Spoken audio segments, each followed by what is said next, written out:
I made it back. It's been such a wild ride. I was not expecting the last video to get half as much attention as it actually did, but I'm so pleased because everyone was so lovely and left so many nice comments and likes and suggestions for what I should do with all my whips. I was really, really grateful. So I just think I'm on a roll.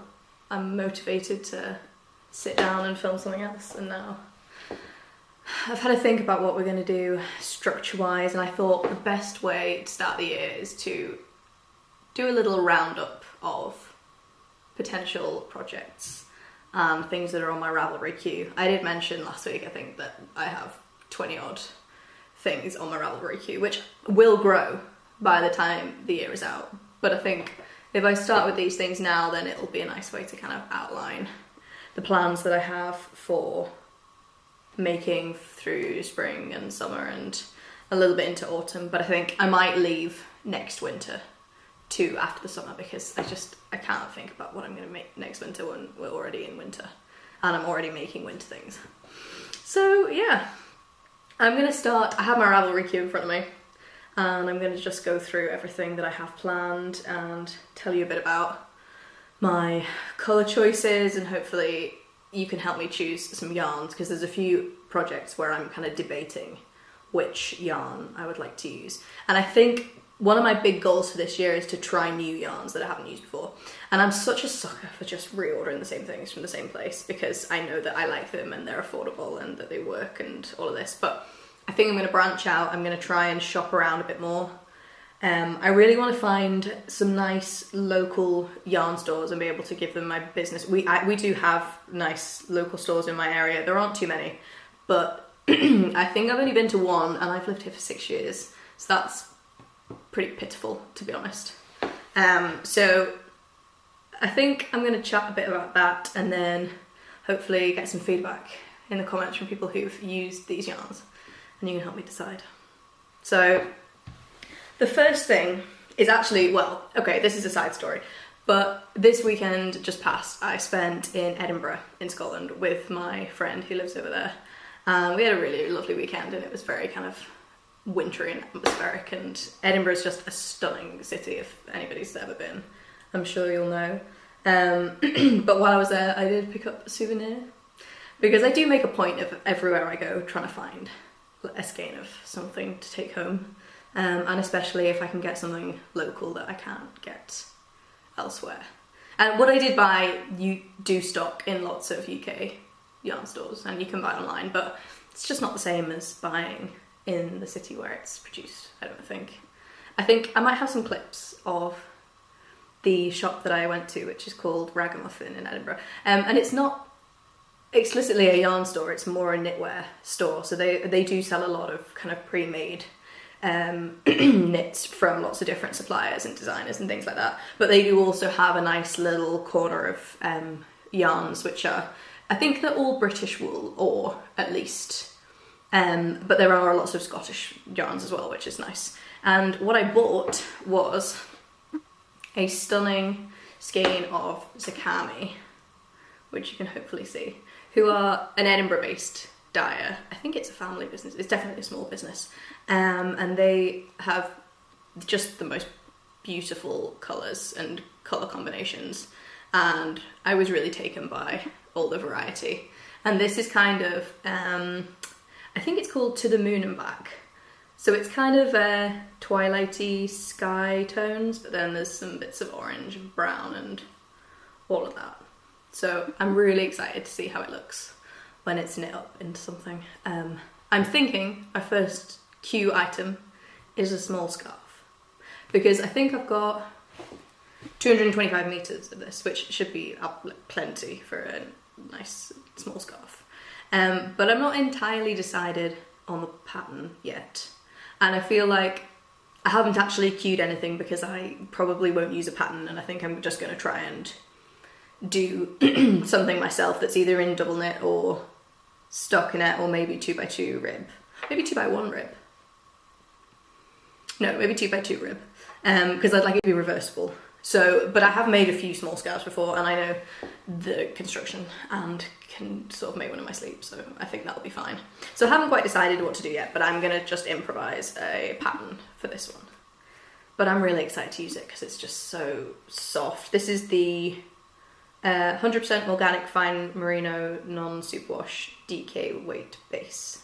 So it's just a non-superwash normal DK merino, which is just really squashy and smooth and stunning. So that's going to be the first project, and I'm very excited to start it.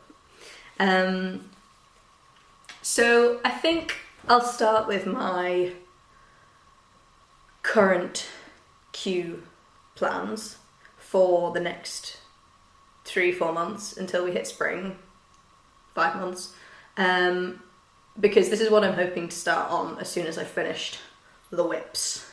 So as soon as they're out of my hair, I'm going to try and get cracking on some new projects while it's still in the lowish temperatures when I can wear them. And to be honest, even here in March, it is often less than 10 degrees. So I don't think I'll struggle. I've basically got until June before we might get some warmish weather. And even then, it might only last a week or so. So I've got a lot of time. The first item on the queue is the sweater number 9 by My Favourite Things Knitwear. And I'm really dreading saying this because I had a lot of really nice compliments on my cardigan last week, which I'm going to cannibalise it. And it's been in my head for a long time, and I was just wearing it because I do still wear it occasionally, but I'm not entirely happy with the way it turned out. It was a self-drafted pattern, and I have issues with the tension on the button band and the way that I did the button band that was just not right because I wasn't following a pattern. So I'm going to commit and cannibalise it, and I'm going to use up all of this red drops Nepal and Kid Silk, which this was made from. And I think I finished this in 2023, so it's had a good run. It's been well worn. Not particularly looking forward to frogging it because I think it may be slightly felted in places, which could make things hard, but I think it'll be okay. And then with this, I want to make the sweater number 9, which is a kind of oversized, very loose gauge, chunky-ish mock neck, turtleneck mock neck, halfway sweater. And it's got some really nice details on the raglan increases with these pearl stitches either side, which I just thought was cool. I saw somebody who'd made one in a darker red online, and I just loved it, and I thought, I'm not loving this and I'm not wearing it enough to justify it, and it's such a good yarn that I can just reuse it. And I think there are a few past makes which are gonna meet that fate this year. I've got a couple down here, so we'll see. And then some of them I'm undecided on, depending on whether I keep wearing them or not. But I'm a big advocate for frogging stuff and making stuff out of the yarn again, because I just feel like it's a lot more economical, and I want to appreciate and wear everything that I own, and especially if I'm putting time into making it, then I want to get my money's worth. So that's the first one to go, and I think this will be the first big project that I start after the scarf. So that's not long for this world, but even so, it's actually knit that pattern on 7mm needles, but she uses Knitting for Olive heavy merino, which I have used in the past, and is actually quite a light worsted weight from what I remember, whereas that is definitely an Aran. And I mean, I'm not fussy about gauge in life anyway, like I just make things. I sometimes make a swatch, and to be honest, if the swatch isn't the right gauge, I'm not about to change the way I'm doing it. I just change the pattern to fit. So I think I'll definitely make it work, and it's supposed to be oversized anyway. And I just feel like with such large needles, because I would never choose 7mm for an Aran weight yarn. So I feel like it will actually be kind of very open and airy anyway, but maybe not as much as intended. Anyway, it's been 10 minutes, I'm really wittering, I need to crack through these, there's 20. I don't think I'll get through them all. I think I might end at the end of summer, and then we'll see where we are from there.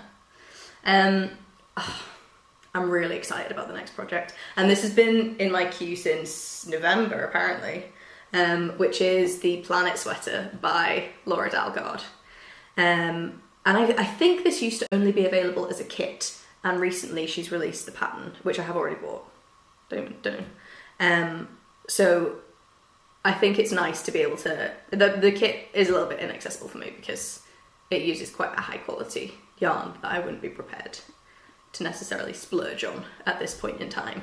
But I love the fact that I can now just buy the pattern and I can try and find a comparable yarn that will work. I think I'm going to do 2 strands of Cascade 220, which I've used in the past, and I love, mainly because the colour range is just so excellent.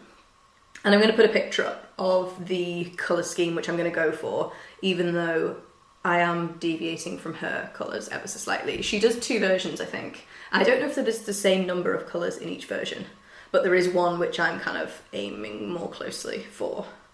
But I'm excited to just choose some nice yarns that will kind of work together and gel, I suppose, even if they're not exactly what the pattern asks for.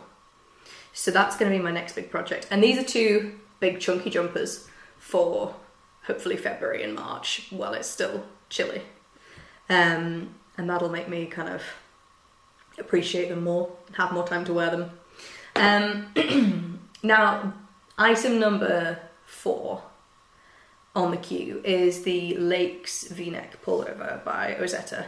And the one thing is, I have never owned a V-neck anything. V-neck jumper, V-neck cardi, V-neck slipover, never. So I felt like it was about time, and I think I have problems with some V-neck patterns in that I don't particularly like one which is very low cut, because I feel like with t-shirts and all it can look a bit, I don't know, it's not the fit that I would go for. But that being said, I don't want it to look like a school jumper. And if you went to school in the UK, you'll know what I mean. A particular tight V-neck that you would wear a shirt and a tie under, which is what I wore to school. And I feel like it reminds me too much of that, and maybe that's why I've stayed away from them. But this pattern, I just think, has everything in perfect proportion, and I'm very excited to try it. And I would really love to buy myself some good quality yarn as a birthday present, to kind of make this the way I want. I'm very, very heavily inspired by one that I've seen on Instagram. I can't remember the name of who it was. I'll put it up, because she has used a technique where she's got a hand-dyed yarn as the base and then a mohair in a contrasting colour that puts this kind of like neon halo over the piece, and I love that idea, and I'm going to try and replicate that myself. So I'm thinking I'm going to go for some Malabrigo for the base yarn. At least I might hold it together with something that's a solid colour, just depending on what the look is like. And then I want to go for a really bold mohair, which can pick out a colour from the Malabrigo yarn. And then hopefully I'll get that kind of 2-tone halo effect that I'm really hoping to replicate. I think I was doing a bit of browsing the other day, and I feel like I've settled on the jazzy pink from Sanders Garn, which is just the kid silk mohair, which is a really bright kind of bold pink. And I'm not a big pink person, but I just love this colour and I need to use it, and I'm obsessed with it. I just want to hold it because it just is so satisfying. And I think it'll be perfect in this, and it will work the way that I want from what I've seen. So we'll see. I also found, I know I'm making loads of cardigans at the minute, but the Zachary cardigan by Noriko Ichikawa is just the best shaped cardigan I've ever seen. And I don't own a raglan cardigan, so I think that'll be something that I'll be missing. And I just love the way it's got this wide ribbing and a double knitted button band, and it's kind of got a very smooth, relaxed shape, I think, because of the raglan. I'm really excited to make this, and I really want to try and find a nice Donegal tweed or some kind of rustic, sheepy, tweedy yarn, because I feel like it will just lend itself so well to the structure of this. But I'm going to shop around a bit for that. I might see what's available locally, and I'm lucky that where I am we have a lot of really nice Donegal Aran suppliers, and because it's only up the road from me really, and I just feel like it'd be the perfect opportunity to use a yarn that I've never had the chance to before that's made locally to where I live. I think that'd be quite nice. For my 6th item, I've been influenced by Lou Dang It. I think she is on Instagram. She's on TikTok and YouTube as well. And she put up a little knitting plans video earlier this week, and she is making the Poppy Vest by Marianne Stevens, which I had never come across before. And I know last time I talked about the Roosty tank, which is a Fair Isle tank top that I was going to knit in Jamieson and Smith, yes, 2-ply jump weight. I think that might be frogged, and I might use the yarn for this vest instead, because I think the reason it's been parked for so long is because I'm not really motivated to work on it, A, and B, own it and wear it. So I think it might be a sign that I just need to make better use of that yarn for a new project. And the Poppy Vest is just stunning. I think I might hack it and make it a crew neck, but I'm going to come to that when the time comes, because I think that might require a bit of maths. I'm not too keen on the V-neck shape that this particular one has, but I think it would look really lovely as a crew neck, or even as a full sweater. But I think that might be quite a lot of work with the detail in the colourwork motif. So I'm going to see. That might be subject to change, but this piece is definitely in the queue. And I also think it's a great springtime thing. I think slipovers and vests and tank tops, whatever you want to call them, are just better for kind of cool weather. So I feel like if I push them all back to then, I'll have an excuse to work on them, because they'll be seasonal. And I'm finding at the minute, to be honest, that I'm kind of too cold to be wearing slipovers. And so I wear slipovers under other things, which I occasionally do, especially cardigans and things like that. But yeah, I think it's definitely more of a springtime piece where I am living. So very excited for that one. And now, I think this here is the last wintry knit on the list. So these are hopefully going to take me up to the springtime. There's 7 items here, including the scarf, which will be a breeze. But this next one is actually a self-drafted pattern, which I made this time last year, actually.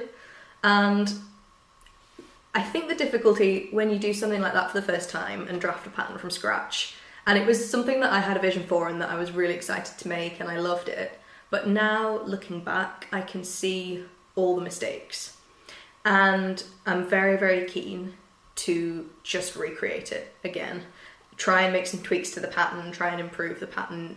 It's an intarsia piece, and my intarsia has been massively improved by knitting the Deegan Flower Power pullover, which I did in the autumn there.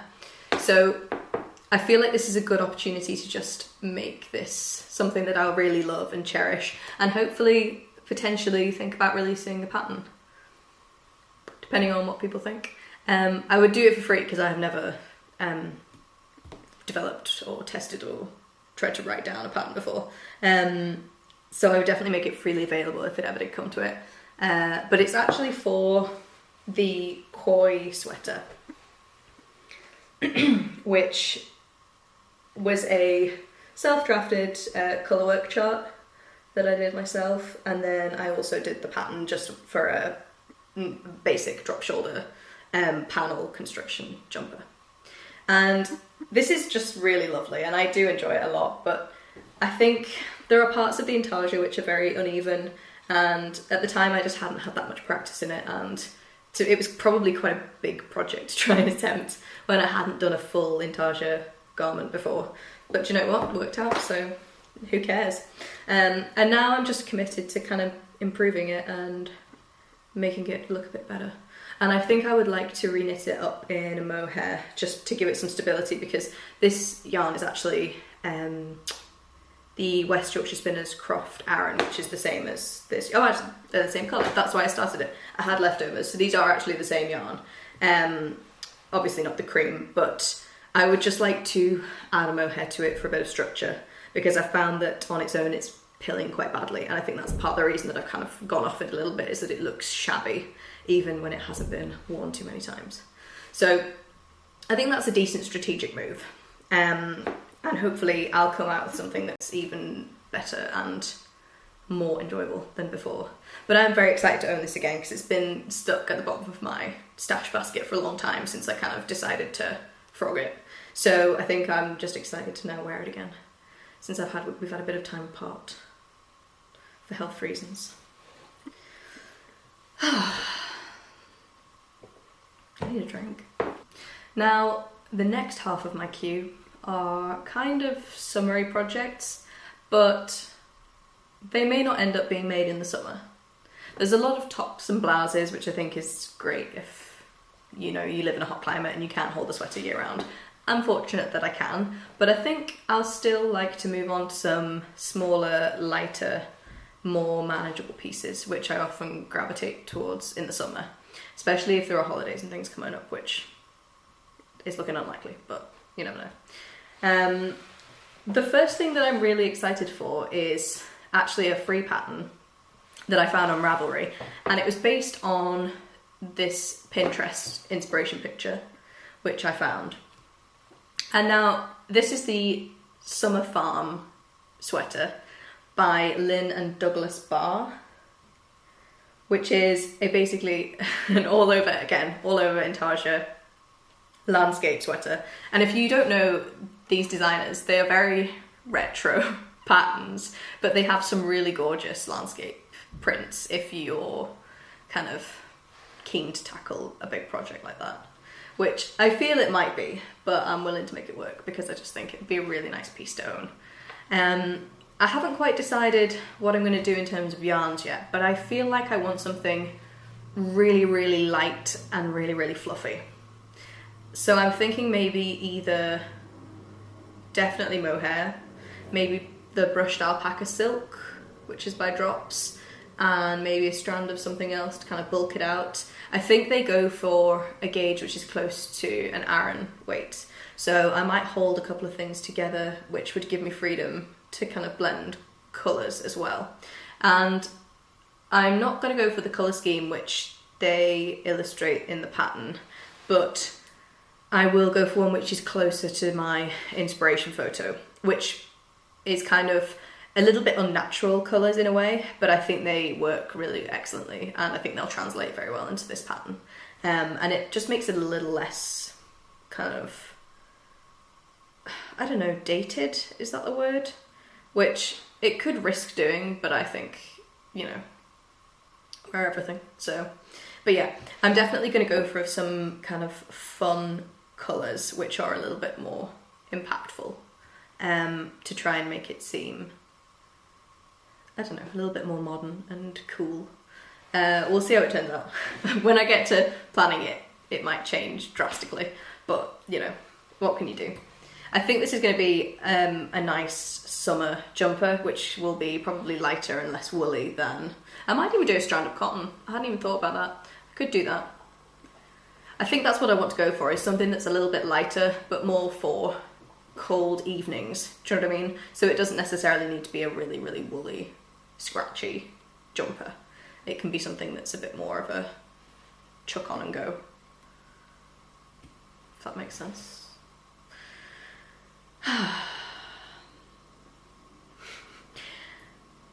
This year I'm committed to making the Florentina top by Wintry. I actually don't know how her name is pronounced or where she's from. That's quite bad.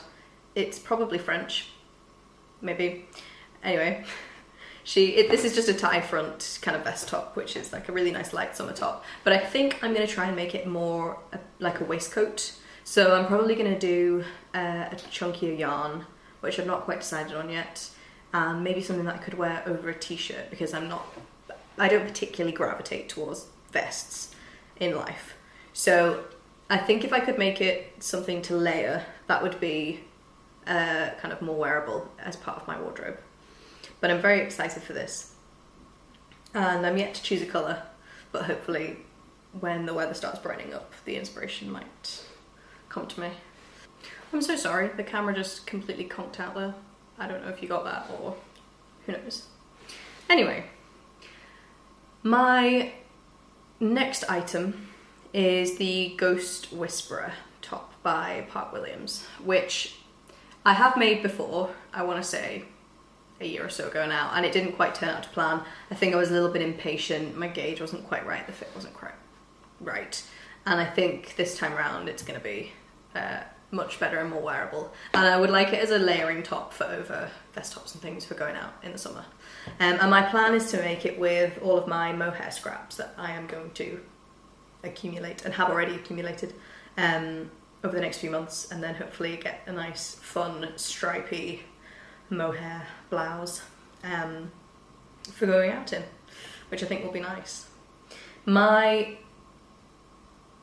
commitment is also to try the Clematis vest by Emma Meyer, which I only came across recently and just thought the construction was so fascinating with the kind of diagonal buttons, which I don't necessarily know how they will turn out in practicality, but I think the look is really worth it, even if I need to make some adjustments for the shape and structure and fit and things. And this I've decided I would like to do in a really deep plum colour, in the Sirdar Cashmere Merino Silk DK, which I have used once for a project which I don't own anymore, and was just a really nice yarn actually, very soft, very shiny and smooth, and I think a perfect kind of summery yarn that's also quite warm. So I'm hoping that will be a good balance between the two. I also have the Barbro blouse, which is a knit and for olive pattern, and I think they do the Barbro stitch in a few different garments. I feel like there's the blouse, there's a tank top, there's maybe a sweater or a cardigan, can't quite remember. But it's basically like a shell stitch pattern that almost looks like a lace crochet, but it's actually knit. And I just think that would be fabulous as a really good, smart, all-rounder top. And I have seen a yarn, which I'm dying to use for this, which is the Rauma Phenol in the shade, I think it's called Light Olive. I'm gonna check that. I feel like it is. It's a kind of bright, light olive green, which is a colour that I've really been going for a lot recently, but I find it very hard to pin down the exact shade that I'm looking for. And a lot of greens either lean too cold or too yellow or too pastel, and it's quite hard to find exactly the right one. But I feel like this might be it. What I want to know is, has anybody used Rauma Phenol, and do you think it's appropriate for a blouse which is going to be next to the skin? From what I've read online, it's not particularly rustic or scratchy on, and I don't have sensitive skin, so as long as it's not anything which is known for being rustic, then I think I will be fine with it, because I don't really react to wools or anything like that very often. But I'd like to know if anyone else has made anything similar that they wear in a similar way, and if Rauma Phenol worked for that, because I think that would be helpful. Unfortunately, I don't think there's anywhere near me which stocks it, so I can't actually go and shop in person. I would have to buy it online, probably because it's coming all the way from Norway.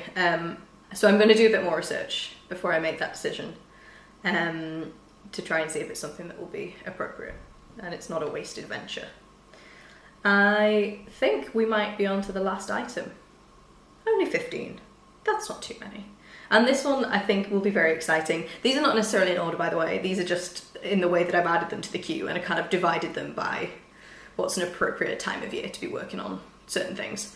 I'm really keen to make the Pressed Flowers kerchief by Amy Christophers. And the Pressed Flowers series, I think, is a pattern that she uses on a few different items. She has, I know there's definitely a jumper, and there's definitely socks, and I'm sure other things as well. But this is actually a free pattern, which I think is great, and it is using the mosaic knitting technique, which I've never tried.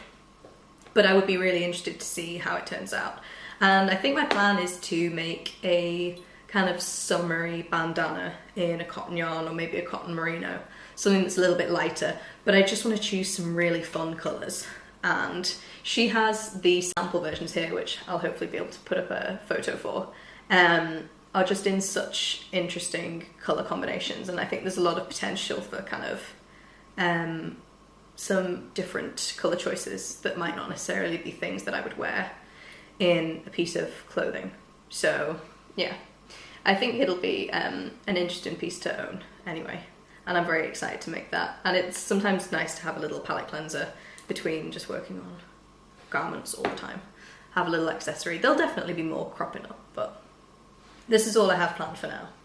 And I think it's nice just to put into perspective that this is quite a lot to be working on in the year.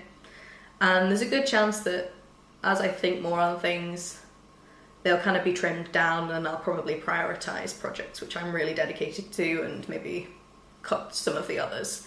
But it's nice to be able to sort of voice your thoughts and talk about them and just put things into perspective, to sort of plan out, you know, how your attention is going to be focused over the next few months. I think that's why this is really beneficial to me.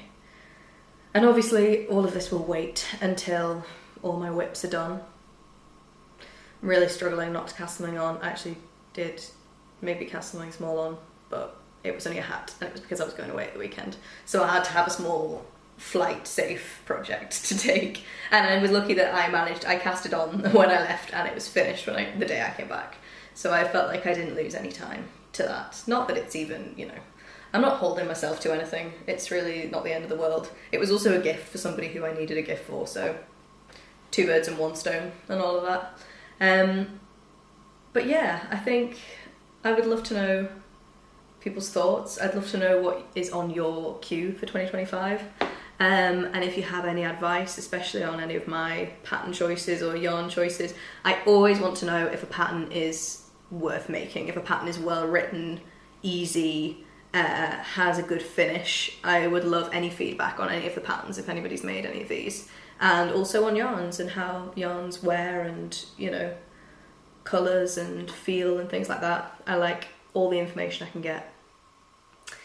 Hopefully, the next time I see you, we might have some whips to tick off the list. There's a bit of a giveaway. I have already finished one. I've already finished 2 actually, which is pretty good going for 2 weeks. This is the first one, but I'm going to do a proper video on this the next time round when I have more to kind of talk about.